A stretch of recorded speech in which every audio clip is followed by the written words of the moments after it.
Perfect. Yeah, Jenny did let me know. So yeah, so it's gonna call you up. All right. Perfect. All right. Thank you.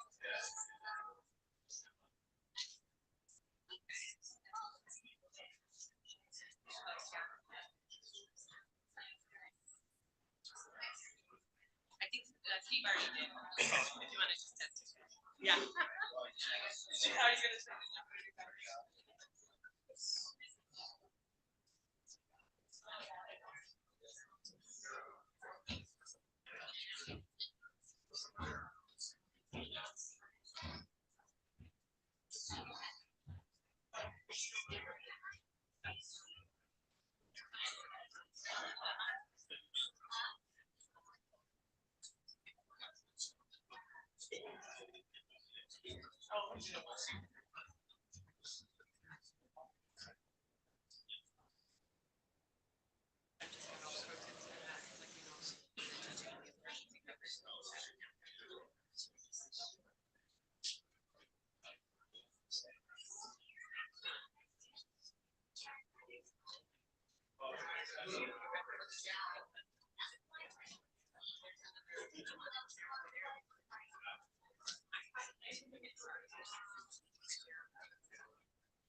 All rise.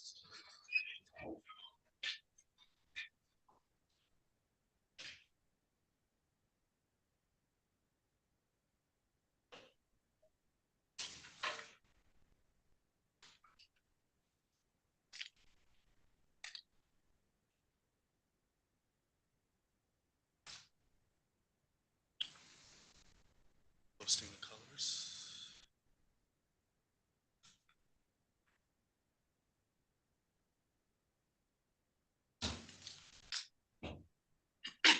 Ordinarily, I'd have everybody sit, but we're going to post the colors, so we'll stand for that.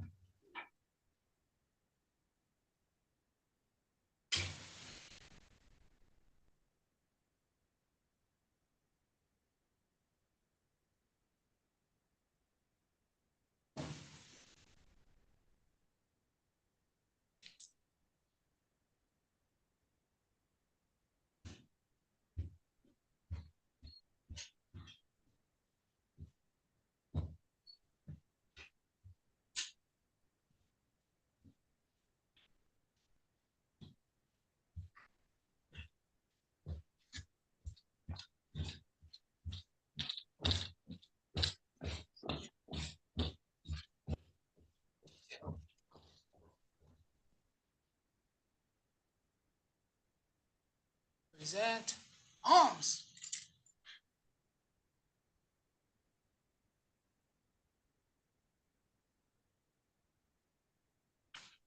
Maxwell, if you could come up and lead us in the pledges of allegiance, please. Please stand.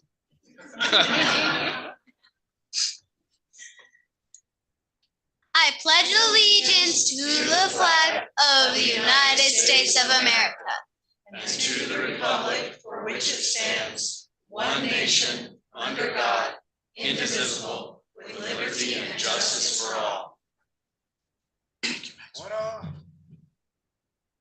Arms. Prepare to post.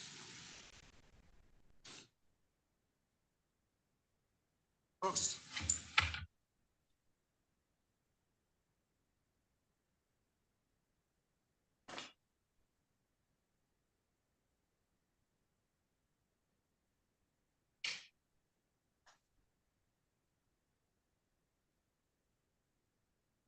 Oh God. Ready, face.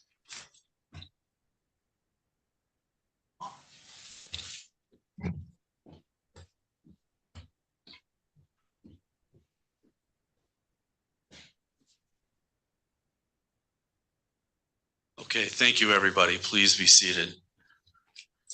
Judge, I don't mean to make you crane your neck, but I'm going to move this forward just a hair. Okay.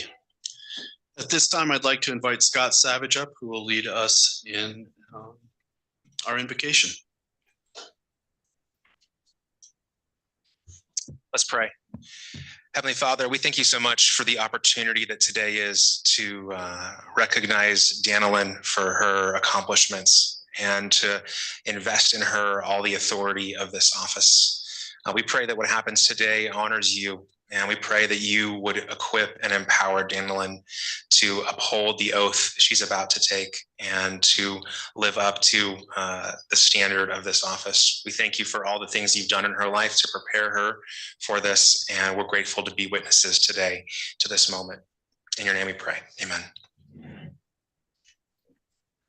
Thank you, Pastor.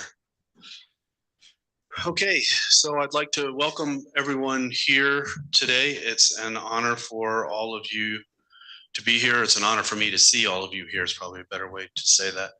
There's a couple folks I would like to introduce. We've got members of the judiciary here who are not up here with us that I'd like to make sure that they are acknowledged.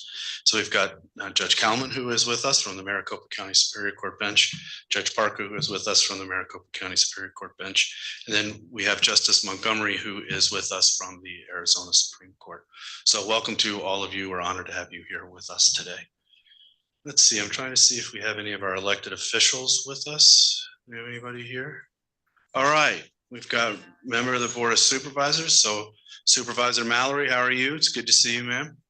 We're so glad that you're here. I want everyone to know that Supervisor Mallory is one of the biggest advocates for the courts in this county. And every time we have an event like this, she makes sure to appear, and we deeply appreciate her for all of her efforts. And I saw another raised hand, ma'am. I'm not sure that I know you. Welcome to you. All right. So this is the first time I remember the Vice Mayor of Prescott Valley being here. I want you to come all the time. We love for folks to see what we are doing here. Any other elected officials who are with us? I see Brian Prieto, who's the head of the Adult Probation Departments here. I see Maury Thompson, who is here. He is the county manager. I think it's worth saying that all of these folks are here because today is an important day in the life of the court. It is one of the days, and Sheila Polk is with us as well, who used to be an elected official, and now she just hides out. So good to see you, Sheila, as always. It's one of the few days in the courthouse which is purely happy and purely celebratory. Ordinarily, the court is filled with people who are here trying to find a way out of what is often the most desperate situation that they've been placed in their lives. It's a victim looking for justice. It's a defendant looking for justice. It's a married couple trying to end a marriage. And sitting where I sit in the courthouse at least half the room's always mad because one side's asking you to do one thing and the other side is asking you to do the other thing. And whichever side you choose, the other side is unhappy with the result. They may not be unhappy with you, but they're certainly not thrilled with the result in their case. So courthouses can be filled with both elation and heartbreak at the exact same moment in time. If you'll give me just a brief indulgence. My wife is here too, and I love her desperately. So my wife, I just want to say hello to my wife. So that makes, you know how much better that makes me feel. Hello. So circling back, half the room is upset and half of the room is elated, but there is a sense that a sorrow is attendant with it. And maybe it's just the fact that it ever had to land in the courtroom, which causes the sorrow. But we don't have any of that here today. Let's test it. You guys happy? You guys happy? We done all right, huh?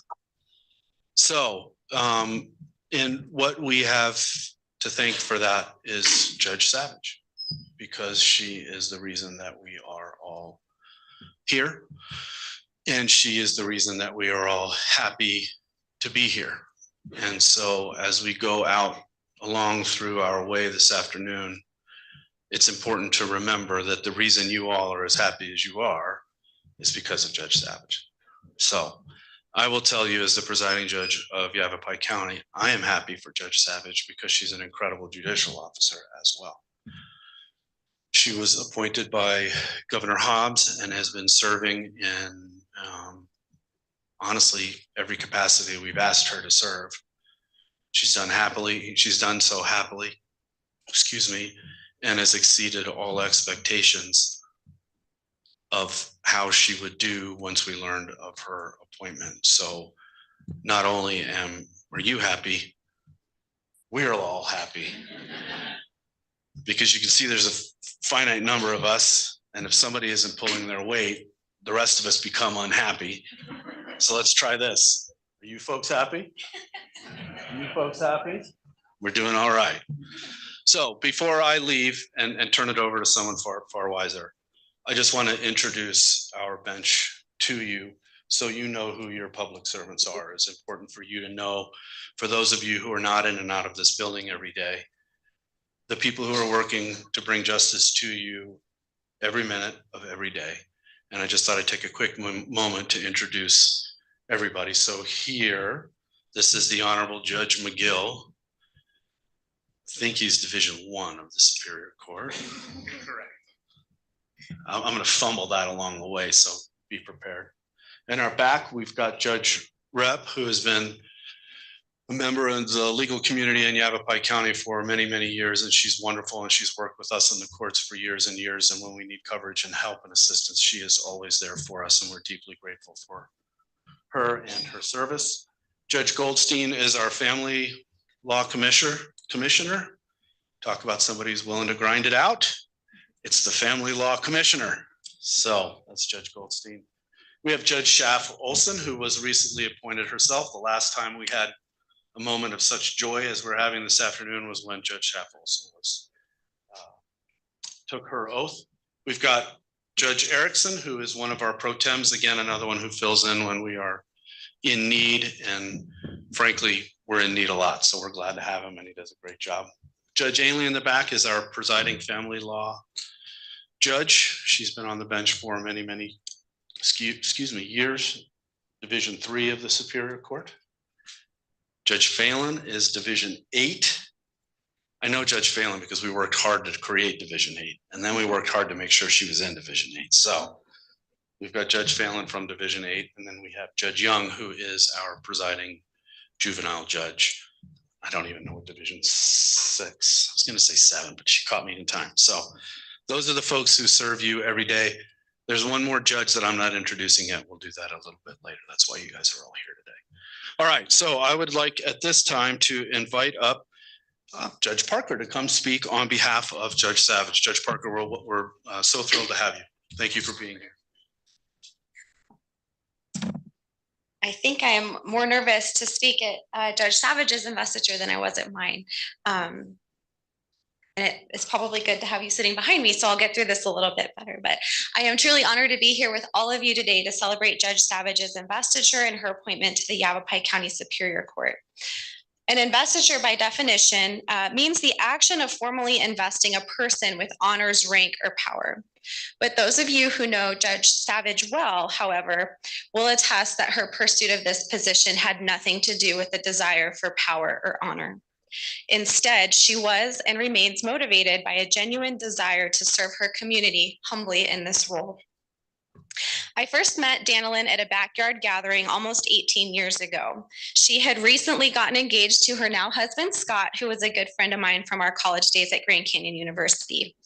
I will never forget the first time I met Danilyn because it honestly changed the trajectory of my life. At that time, I was working as an insurance agent and also as a server at the Bank One ballpark, which is now called Chase Field.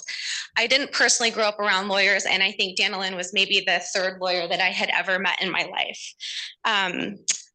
I remember being in awe of her and slightly intimidated by her as Scott introduced her to me. Danilyn was working as a prosecutor at the Maricopa County Attorney's Office at that time, specifically on domestic violence cases. Not only was she a lawyer, I thought she was a prosecutor, and she ran marathons. Wow, I was so impressed by her. Even during that first encounter with Danilyn, she spoke so passionately about her work, particularly when it came to working with domestic violence victims. At that time, I had already started thinking about the possibility of attending law school, but meeting Danilyn really inspired me to take that leap. She was fierce, she was passionate, she showed compassion, and I wanted to be like her. I can't remember if I got Danilyn's contact that day or if I tracked it down from Scott at a later time, but I do remember sending her an email a few months after I met her, soliciting her thoughts on all things about the LSAT, going to law school, career choices. And I was so nervous to send the email to a real lawyer, I probably proofread it a dozen times. But in true Danilyn fashion, she responded kindly and almost immediately with nothing but sage advice. I took her advice, eventually attended law school in DC, and I moved back to Arizona with my husband after taking the Arizona bar. After passing the bar, I also started working at the Maricopa County Attorney's Office. And one of the first emails I think I sent was to Danilyn, hey, remember me? I'm not sure if she did or not, but we eventually reconnected and remain good friends to this day. In fact, once I was part of her circle of friends, I got to understand that those who know her well call her Danny, and that's the name I use and call her by today. But after Danny moved to Yavapai County and started working at the Yavapai County Attorney's Office, we always tried to sit together at APAC awards luncheons, which was a ceremony where the Arizona Prosecuting Attorneys Advisory Council would announce statewide awards for prosecutors in different categories. One year, Danny and I were both nominated by our respective agencies for a statewide award, she for Juvenile Prosecutor of the Year, and I for Appellate Prosecutor of the Year. We were both so nervous and neither of us liked the attention. As it turned out, neither of us won that year, but it didn't stop. It clearly didn't stop any of us, either of us. In fact, Danilyn was nominated just a few years later, again, taking home the statewide award in 2021 for her work as a prosecutor at the Yavapai County Attorney's Office.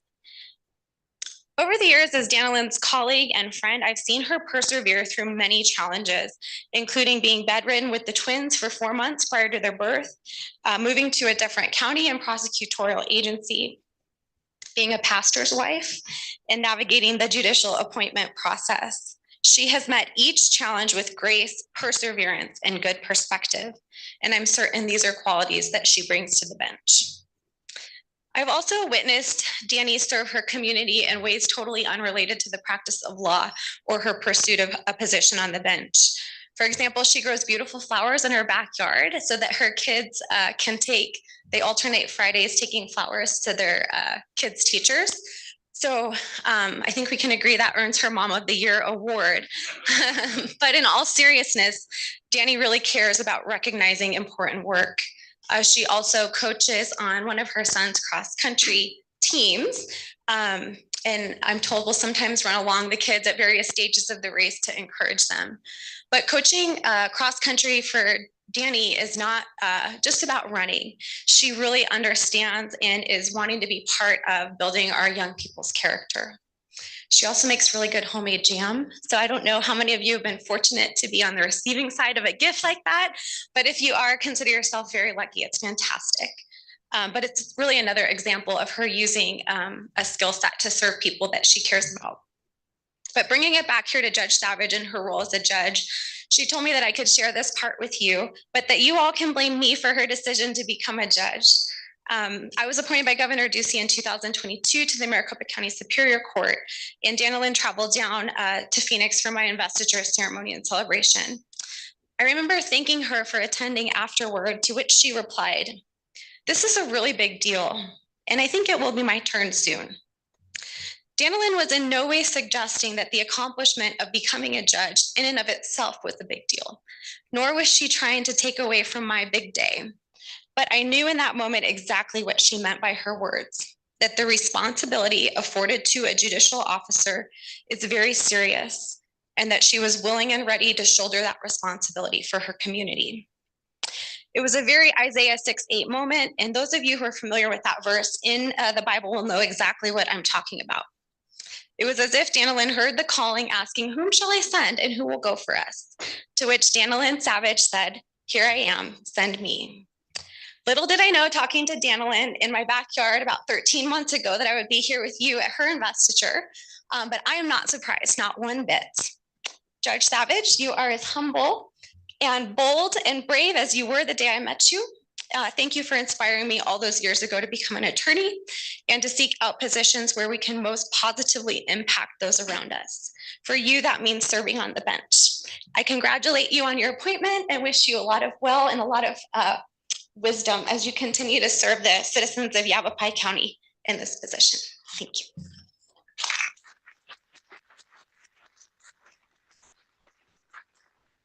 Thank you, Judge Parker. I can tell you, all of us were used to getting up in court and arguing our case to a judge or to a jury. And so public speaking seems to the lawyer much like water seems to the fish, until you're standing in front of a room full of people and it has nothing to do with the case. And then you're like, I don't know what I got myself into here. So thank you, Judge Parker. It is not easy. And so thank you very much. I want to say one more thing before we invite up our next speaker. Bank One Ballpark, the Bob. I have a deep hole in my heart missing the Bob Sod commercials. I always wanted some Bob Sod and I never got it. Now I can't get it anymore. So, all right. Our next speaker is Scott Savage. Mr. Savage, please come on up. Well, thank you all for being here today. As many of you know, we've tried to raise our kids to be a part of our lives and to be a part of special moments. And so Danilyn gave our kids permission to each write a few words to say about their mom. And so Maxwell, who so eloquently led the pledge, is up first, and he is going to share his speech with us.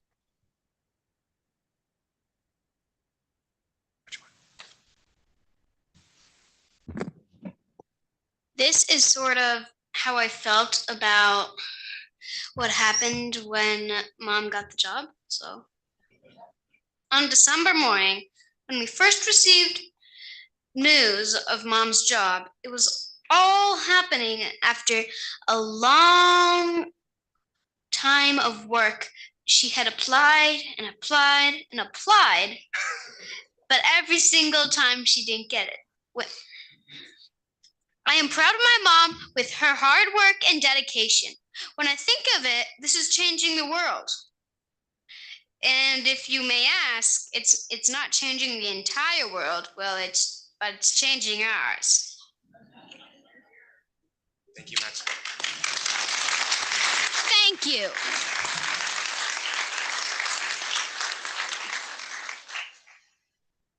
And now our daughter, Shayla.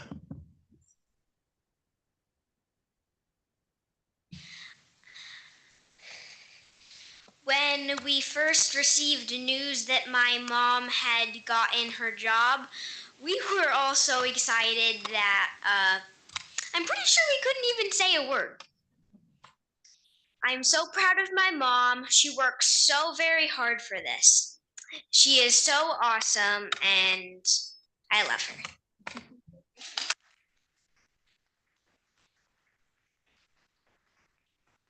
And now you've heard from the twins, and so now Wesley, our oldest.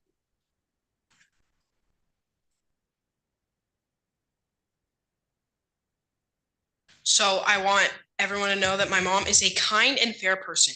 She uses her skills and abilities as a judge to maintain an orderly household. Her intentions are as clear as crystal and her resolve as hard as diamond. She has eagle eye perception, which you can clearly all see. And all her rulings, no matter how she feels about each one, it is as final as a tomb. So, no really arguing your way out of those. I want my mom herself to know that if she can keep 10 potted plants and 3 crazy kids under control, then she can definitely handle this job.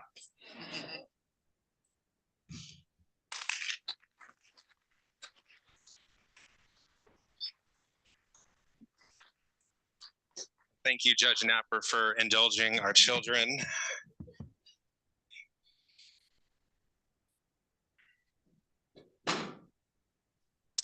Inconceivable. When I was a kid, one of my favorite movies, that was The Princess Bride, included a villainous character who kept using that phrase, inconceivable. But again and again throughout the movie, the things that he considered inconceivable continued to happen. Finally, one of the heroes of the movie, Mr. Inigo Montoya, stated, "I don't think that word means what you think it means." I met Danny 18 years ago. And if you told me on that day that I would be speaking at her investiture as a judge, I would have said, inconceivable. I didn't consider it inconceivable because Danny was meek and mild. No, even then, before she shaved the sides of her head, was speaking at events, was on the front page of the local paper, Danny was not meek and mild. We met in church. I was sitting in a pew on the row in front of her on a Sunday night when I was teaching as the pastor. I turned around during the meet and greet time before any of us knew what hand sanitizer was. And I introduced myself, and she did too, but her name, Danilyn, didn't stick. So the next week, we sat in the same spots and did the same thing again. She was kind and told me her name a second time, but sadly, I still did not remember her name. So the third Sunday in a row, I put my hand out and introduced myself, and she said, "I know what your name is. We've done this 3 weeks in a row. What's my name?" I wanted to crawl in a hole and die that day. But even back then, Danny knew how to ask the right question in the right moment. We started hanging out a few months later. Neither of us looking for a date at that time or looking to get in a relationship, but we started working together at church and a friendship emerged. After a couple months of dating, we found an outdoor basketball court to play some pickup ball because Danny played ball in college. I thought it was a good date idea.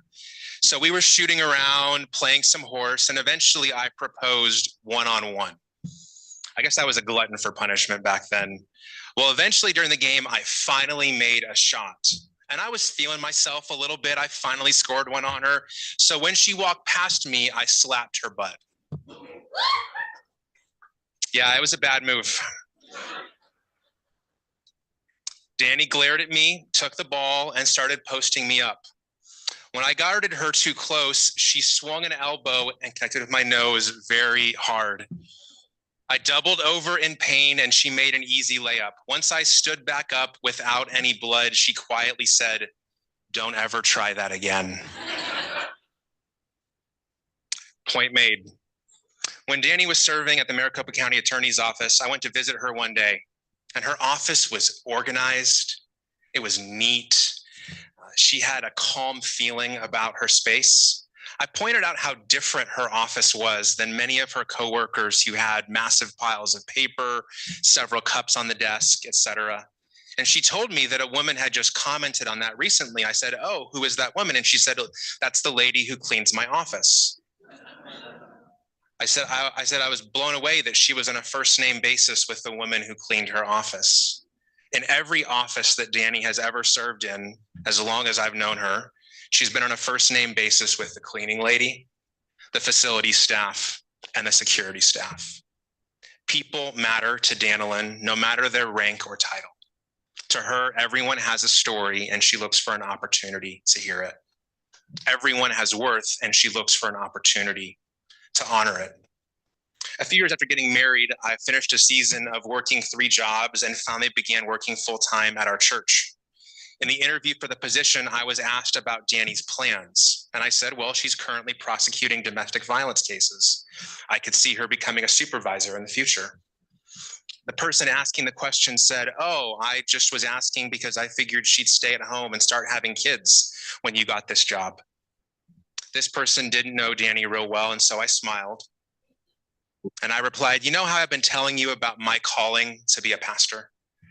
I said, if you were to ask Danny about being an attorney, she'd say the same thing. And unless God shifts that calling, she's going to be faithful to that, and we're going to figure out how to have kids in the midst of it. Well, you've met our kids today, and I think she's done a pretty good job. So if Danny knew how to ask great questions, if she didn't allow her boundaries to be violated, if she treated every person with compassion and she felt a calling to her work, then why would it be inconceivable for her to become a judge one day? Because like the villain in The Princess Bride, who didn't know the resolve of Westley, I didn't know the person that I was labeling. I didn't know her courage, her work ethic, and the resolve that lay within her heart. I also didn't know the growth and transformation that would happen in her over the past 18 years. This day was inconceivable to me, but it wasn't inconceivable to God. And that's how we got here today. Earlier this week, I read some words that embody the way I've seen Danny steward her work for 17 years as an attorney and now as a judge. It's the way she serves the homeless when we feed them her homemade pasta sauce, and it's the way she coaches her cross-country kids. In Mark 10:41-45, it says, Jesus got them together to settle things down. You observed how godless rulers throw their weight around, he said. And when people get a little power, how quickly it goes to their heads. It's not going to be that way with you. Whoever wants to be great must become a servant. And whoever wants to be first among you must be your slave. That is what the Son of Man has done. He has come to serve, not to be served. Danny, I love you. I believe in you, and I am so proud of you. You were enough without this title, and you will do incredible work with it. You were called to this, and you were made for this. Congratulations.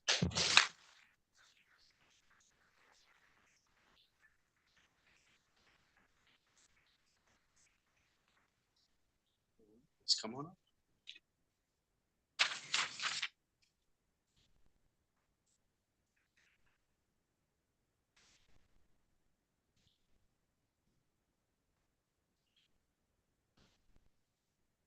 I, please state your name, I, Danilyn Esther Savage, do solemnly swear or affirm do solemnly swear or affirm that I will support the Constitution of the United States that I will support the Constitution of the United States and the Constitution and laws and the Constitution and laws of the state of Arizona, of the state of Arizona, that I will bear true faith and allegiance that I will bear true faith and allegiance to the same to the same and defend them against all enemies, and defend them against all enemies, foreign or domestic, foreign or domestic, and that I will faithfully and impartially and that I will faithfully and impartially discharge the duties discharge the duties of the office of Superior Court Judge of Yavapai County of the office of Superior Court Judge of Yavapai County according to the best of my ability. according to the best of my ability. So help me God. So help me God. Congratulations.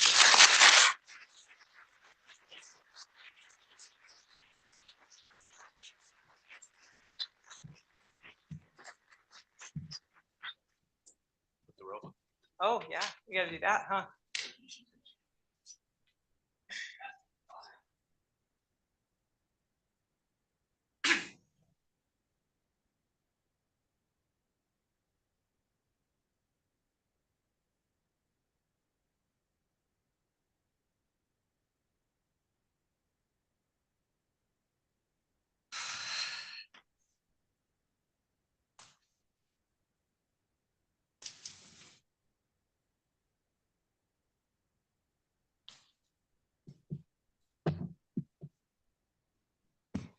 So now it's my turn to tell you about myself.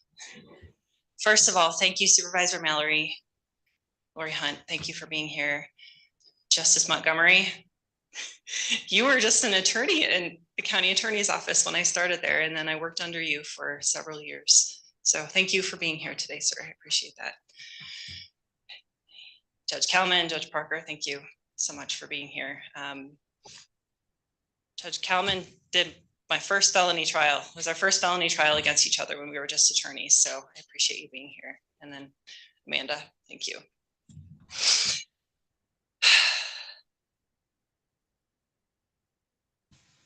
You can survive on your own. You can grow strong on your own. You can prevail on your own.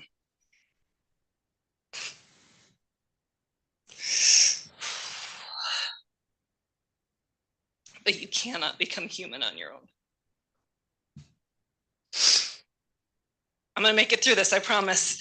Frederick Buechner wrote these words over 50 years ago. They powerfully describe our need for people in our life. We need people who have the audacity to see and believe in our potential more than we do. These people can propel us to become the one they have seen and known the whole time. On our hardest days, those people and memories keep us going when we don't believe we can accomplish what we set out to do.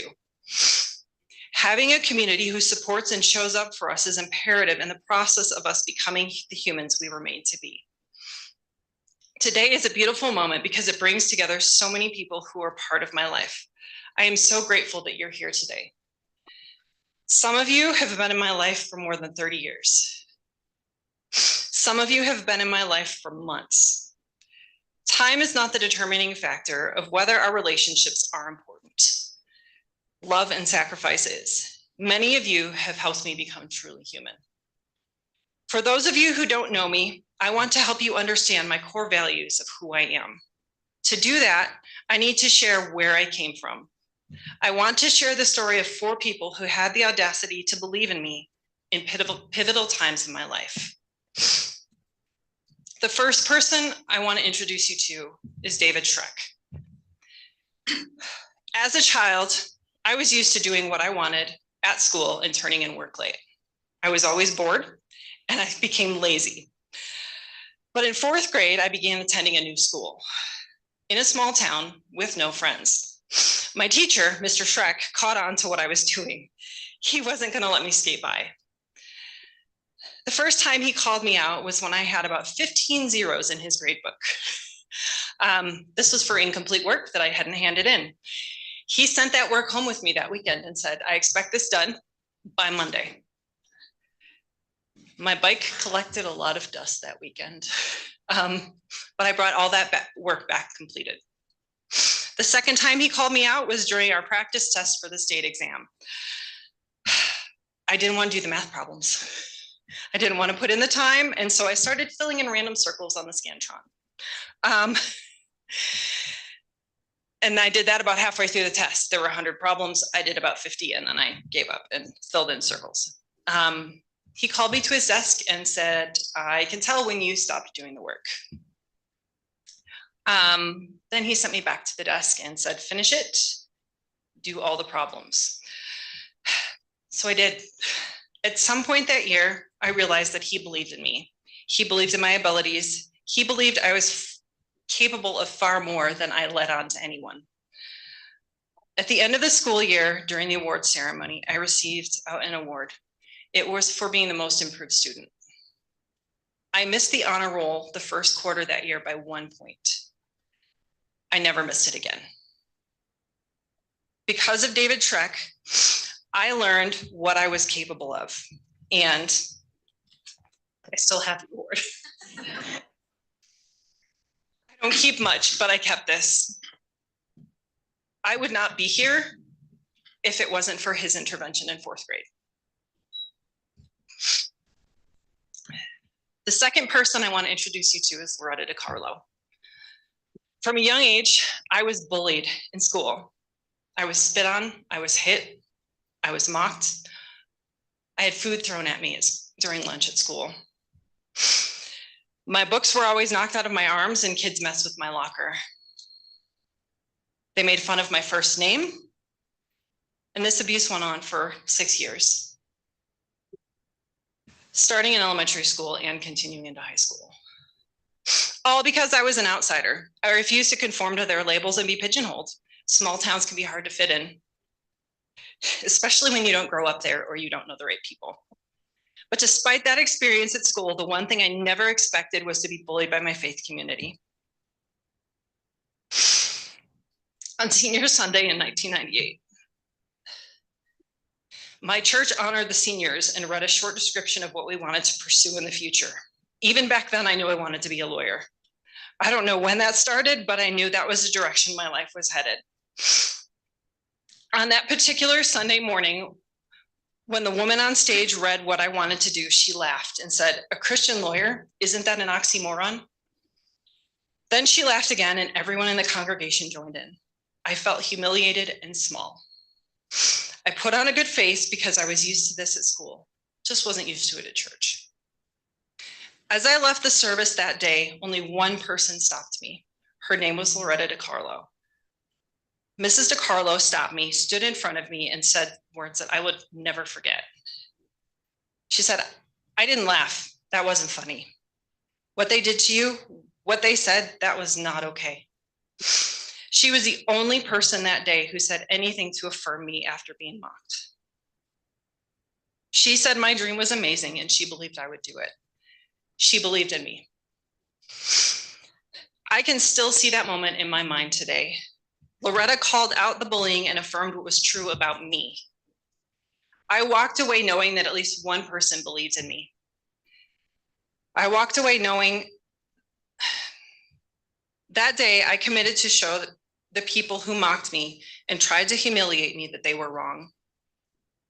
What they did that day was a reflection of their small-minded worldview, not the validity of my calling. The third person I want to introduce you to is my college basketball coach, Chris Williams. We affectionately call him Coach Willie. It was a nickname I think he picked up when he played basketball in college. But I had the privilege of playing basketball in high school and in college. Before you imagine me as Caitlin Clark, I need to be honest, I was not the best or most talented player, but I worked hard to maximize my low risk. During my freshman year of college, I served as the team manager. I tried out for the team my sophomore year and I made it. I didn't get much playing time, except when there was an enforcer necessary. I would go in, throw elbows, and use up my fouls.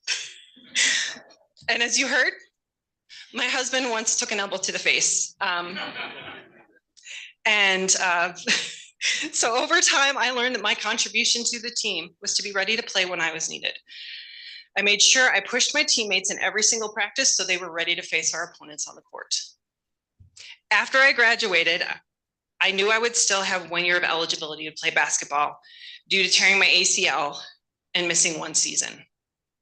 In the spring of 2002, I was waiting to hear if I made it into law school. My LSAT scores were going to make it real hard for me to get into law school. So I went to Coach Willie one day and I told him my backup plan. I always have backup plans. I told him I would come back the next year and I would play 1 more year while starting my master's in psychology. That was if I didn't get into law school. Coach had the audacity to tell me no. He said, "Danilyn, under no circumstance are you coming back. You are going to law school." Frankly, I was offended and I was mad at him. He just dismissed my plan. So I thought he was saying that he wanted to be rid of me. Looking back now, I know that's not the case. He believed in me and refused to be a part of a decision that would help me avoid the path to becoming the woman that I was meant to be. If he had let me come back, I never would have left small town Western New York. And I would not be standing here before you today. These 3 people, David Schreck, Loretta DiCarlo, Coach Willie, all believed in me. They saw my potential at 9, 17, and 21 and refused to let laziness, bullies, and fear of failure hold me back.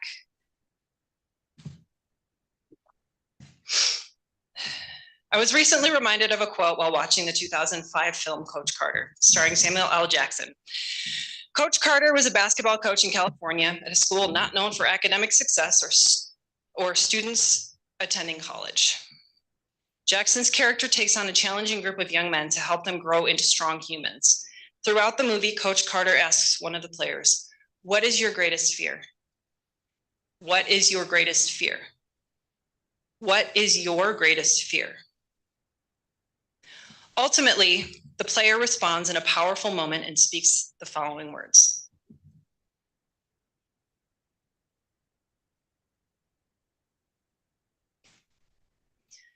Our deepest fear is not that we are inadequate. Our deepest fear is that we are powerful beyond measure. It is our light, not our darkness, that most frightens us. Your playing small does not serve the world. There is nothing enlightened about shrinking so that other people won't feel insecure around you. We are all meant to shine as children do. It's not just in some of us, it is in everyone. As we let our own lights shine, we unconsciously give other people permission to do the same. As we are liberated from our own fear, our presence automatically liberates others. I am the mother to Maxwell, Shayla, and Wesley. I am a wife to Scott. I am an attorney. I'm a former prosecutor. I am a friend. I'm a daughter. I am a musician. I'm a basketball player, and I'm a cross-country coach, and I'm a follower of Jesus. But at the end of the day, these are just labels that help describe me. I am a human. These things make me a better human. Like you, I need an entire community to become human. Now you may be wondering if I can do math or not. So you may be wondering who the fourth person is that I mentioned when I got started. That fourth person is 17-year-old me. 17-year-old Danilyn also wanted to make sure that I knew who I was and remembered my dream. As a part of my senior year, we filled out a short survey. Our answers were printed with the yearbook. A couple months ago, I asked a friend of mine to send me a picture of what I wrote, because I don't keep anything. So my friends are laughing. I threw out my yearbooks.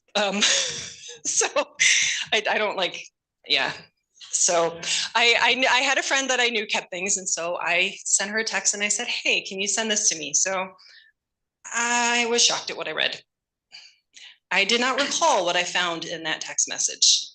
Didn't recall writing what was there at all. It took a few days to think about it. But 17-year-old me apparently had a vision, a dream, and a calling. She knew what 18 to 43-year-old me forgot. Until that moment that I received that text from Kelly, I had lost sight of what I needed to hear again. So what did I write? First, let's talk about my nicknames.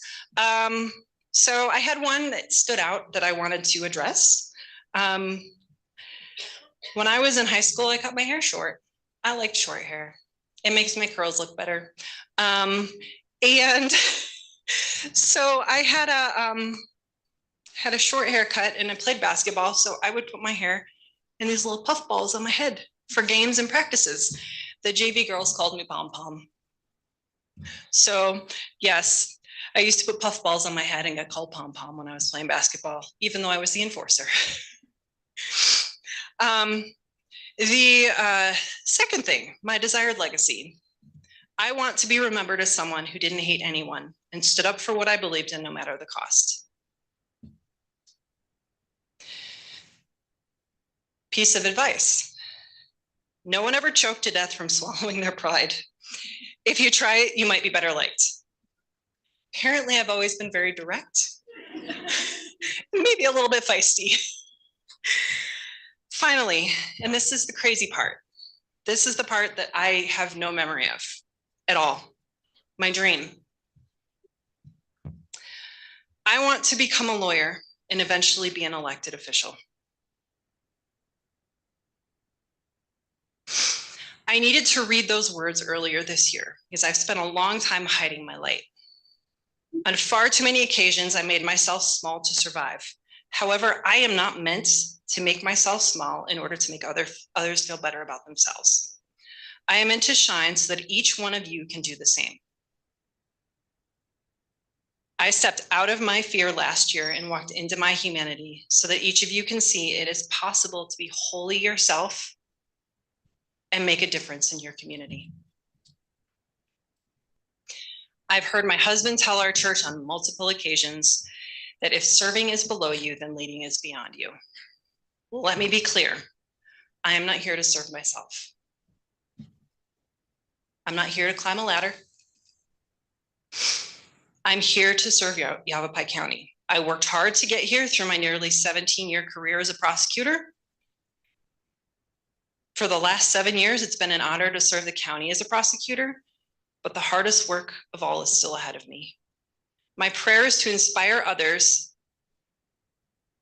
and I intend to be a catalyst for others to shine and step out of their fears so they can fight for a better future and a better community.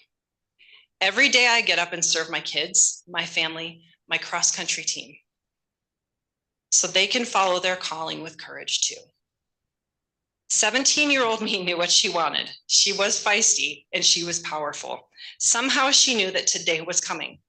Slowly but surely, I am becoming the woman that 17-year-old Danilyn saw. Becoming a judge in December of 2023 was not a career step for me. This is a calling. As a Superior Court judge, I want you to know that I consider it to be a high honor to hold this office, to uphold the Constitution, and to serve this community with integrity. I feel the weight of that honor each day. Every day when I walk into my chambers and into my courtroom, I feel it. I'm here to serve, and that's why I'm a judge. It's an honor to serve you every day. Thank you.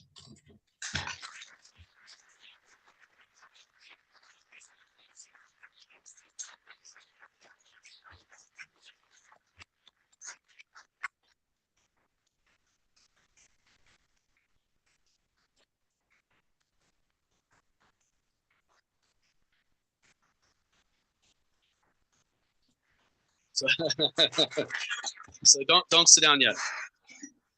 I didn't get to introduce you to someone at the beginning. Ladies and gentlemen, I would like you to introduce you to Judge Danilyn Savage, Division 5 of the Supreme Court.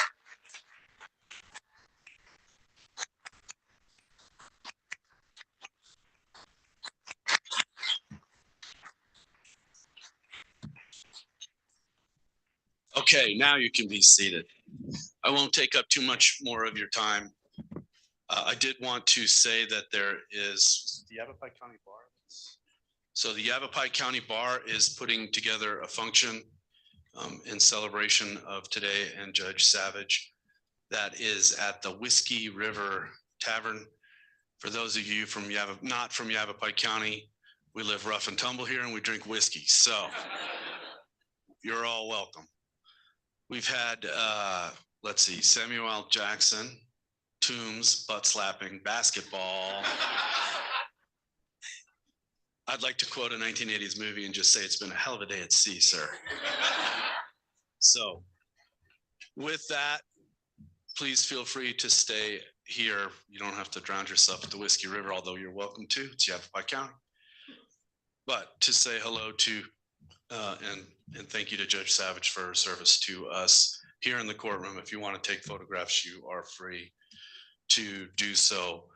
We can stay till just on 5 o'clock, then we need to get everybody out here because we got folks who need to get in and start their busy work. So if we can hang around for 15 minutes, so please feel free to remain in the courtroom. And again, you are free to take any photographs you wish while you are here. Thank to those who traveled from out of town to be here with us today. We are adjourned. Thank you all.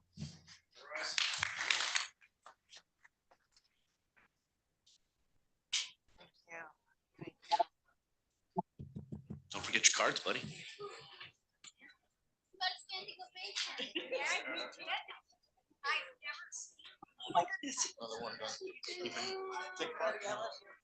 you said at the end of it. Thank you so much for being here. You're very welcome. No, it's Oh my great to goodness. get the That service. really made me cry.